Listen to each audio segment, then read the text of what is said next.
In the mid-1990s, IBM has adopted a new motto, which concludes most of its advertising on television and in magazine. And the motto is this: solutions for a small planet. Solutions for a small planet. And the message is simple. The modern communication can shrink the globe smaller. The modern communication can shrink the globe smaller. People on one side of the earth can easily and quickly be in communication with people on the opposite side.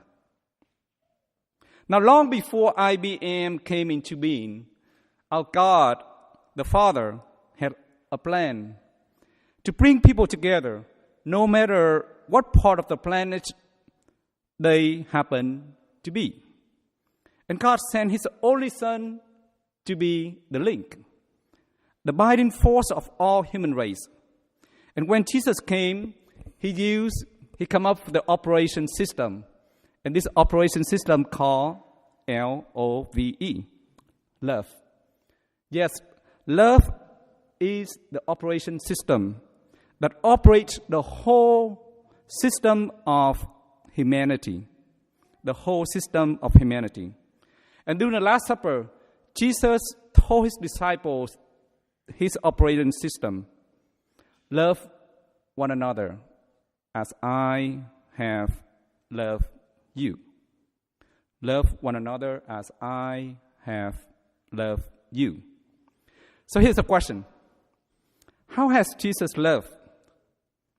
How has Jesus loved? He was born in the homeless shelter, became illegal immigrant in Egypt. He wanted to show solidarity with those who are marginalized, the homeless, the illegal immigrants. How has Jesus loved? He broke the law. He interacted with the Gentiles, the Roman centurion, the Canaanite women. He went to eat with Zacchaeus, the tax collector. He touched and healed the lepers on the Sabbath. He hung out with the outcast, the unclean. He broke the law. How has Jesus loved? He forgave. He forgave Peter, who denied Him 3 times. And on the cross, during His most painful moments, Jesus still reached out and forgave the criminal. And He prayed for those who want to kill Him. Father, forgive them, for they do not know what they are doing. How has Jesus loved? He shared the death of humanity. He shared the death of humanity. But love did not end in death. His love is so powerful that He has conquered the power of death for you and me to have life. He wants you and me to experience the joy and the abundant life. When my mom was still alive, she often tells us, I want you guys to love one another and love those who are less fortunate. Perhaps my mom caught up in this Jesus message. During the Last Supper, Jesus summarized everything about Him. Everything about Him. Love one another as I have loved you. So do we have any examples of how people have lived out Jesus' commandment? Let me tell you a story to illustrate the power of Jesus' teaching. In the first reading today, St. Luke told us a significant event that changed the entire course of our Christianity. It was so significant that Peter said, in truth, I see that God shows no partiality. In truth, I see that God shows no partiality. Now, in order for us to really understand this significant event, we need to know what happened to Peter and Cornelius before they met. What happened before this? St. Luke tells us that Cornelius, he is centurion. of the cohort. He's a Gentile, which means he's not a Jew. He's not in the circle. Since Cornelius is a Gentile, it's unlawful or illegal for any Jew to interact with the Gentiles. And because the Jews consider themselves as the chosen people, and the Gentiles are pagans, are unclean. But St. Luke went on to describe Cornelius is a devout and God-fearing. He gave alms and prayed to God constantly. And one day, Cornelius has a vision. And an angel of God told him to send his servants to summon Peter in Joppa. So Cornelius did what the angels told him. And while Cornelius' servants was on the way to summon Peter, Peter also has a vision during his prayer. Peter saw a heaven open up and a large sheet coming down, lower to the ground by its four corners. And in this large sheet was all kinds of earth four-legged animals and reptiles and birds of the sky. Imagine all kinds of reptiles in this large sheet, right? Snakes and all those kinds of reptiles. And a voice said to Peter, "Get up, Peter, slaughter and eat." Imagine that scene. And Peter said, "No way, Jose." No, he did not say that. He said, "Are you kidding? For never have I eaten anything profane and unclean." For never have I eaten anything profane and unclean. And the voice told him, "What God has made clean, you are not to call profane." And since Peter was so stubborn, just like you and me, the angel of the Lord had to tell him 3 times as a way to convince him, what God has made clean, you are not to call profane. After 3 times, Peter was still in doubt. And while he was still in doubt, the servants from, Cornelius sent the servants to summon Peter, came to see Peter. And Peter finally understood the vision. So the next day, Peter went with the servants to see Cornelius, the Gentiles, in Caesarea. And when Peter entered the house, Cornelius met him, falling at his feet and paid him homage.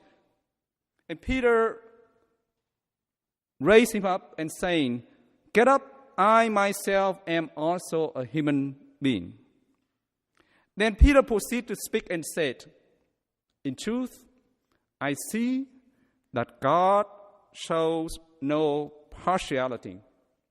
Rather, in every nation, whoever fears God and acts uprightly is acceptable to God." That's a very powerful statement. And Peter went ahead to baptize Cornelius and his entire village. Imagine that. Now you might say, that's a good story. But what's so big deal about that? What is so big deal about this event? As you recall, Jesus was born in where? Palestine. You're right. And his ministry is limited in Palestine, predominantly for the Jews. So which means Christianity spread out within Palestine and for the Jews. So the fact that Peter baptized the first Gentiles, this is significant. It's so significant that without this event, you and I would not be sitting here. Meaning Christianity never able to spread out beyond Palestine. And imagine that. And now Christianity is all over continents. And you and I are sitting here to worship that God. Is that so big deal? Say yes, church. Yes. One event changed the entire course of Christianity. Love one another as I have loved you. Peter get caught up in Jesus' imagination and way of life, and it changed the entire course of Christianity. Now, if our world is like a computer, God has put the operation system of Jesus to change the course of humanity. And if our world is like the computer, God has put the operation system of Peter to change the entire course of Christianity. What about you and me? What about us? How has God put the operation system into our lives? Now, since I have been here at Newman this year, I hear and see how God has continuously operating in our community. Let me just name a few. God has sent fathers, JP and Dominic, right, to serve the community. And our community grew from Lutheran Church to Episcopal Church. Am I right? That's incredible, right? So yes. And God has sent different student leaders, student ministers, career leaders, InterVarsity, Pagasa, to love and serve the community. And God sent different members and residents to support the Neiman mission. What else can we do? What else can we do? The reading today invites you and me perhaps to reach out one person, one stranger, whom we do not know, or perhaps we consider as strangers, or we're allergic to. Love begins to say hello and get to know the person, at least by name. And imagine if each one of us here, I don't know how many people in this community, probably more than 200, if each one of us today, I'm talking about today, after Mass, just come up to one person, someone that you do not know, or you feel allergic to that person. Just say hello. Get to know that person's name, because you never know. The power of Jesus' resurrection, the power of Jesus' teaching can change that one person's life. Amen.